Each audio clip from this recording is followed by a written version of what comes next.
महाविद्यालयातील प्रवेशासंदर्भात आजकाल सर्वच तरुण मंडळी सोशल मीडियावर माहिती शोधत असतात। अशातच पुण्यातील नामांकित सिम्बायोसिस कॉलेजमध्ये प्रवेशाची खोटी जाहिरात देऊन तरुणांची फसवणूक करण्यात येत असल्याची घटना समोर आली आहे। कॉलेजमध्ये प्रवेश मिळवून देण्याचा आमिष देत तरुणांना डोनेशन आणि फीच्या नावाखाली लाखोंचा गंडा घालण्यात आला। सोशल मीडियावर कॉलेज प्रवेशाची खोटी जाहिरात देऊन आरोपींनी तरुणांना लाखोंचा चुना लावला होता। दरम्यान प्रवेशाचा आमिष दाखवणाऱ्यांविरोधात गुन्हा दाखल करण्यात आला असून पुणे पोलिसांकडून आरोपींचा शोध सुरू आहे।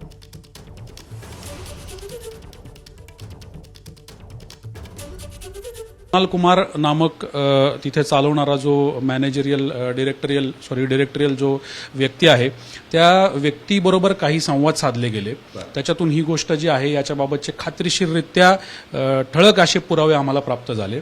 याचसाठी जो दिल्लीवरनं हे सगळं कोऑर्डिनेशन करत आहे असा आकाश यादव नामक व्यक्ती सुद्धा या सगळ्यामध्ये समाविष्ट असल्याचं निदर्शनास आलंय। पालकांना विद्यार्थ्यांना सूचना आहे, आव्हान आहे की अशा प्रकारच्या कुठल्याही भूलथापांना बळी पडू नका। एबीपी माझा, उघडा डोळे बघा नीट।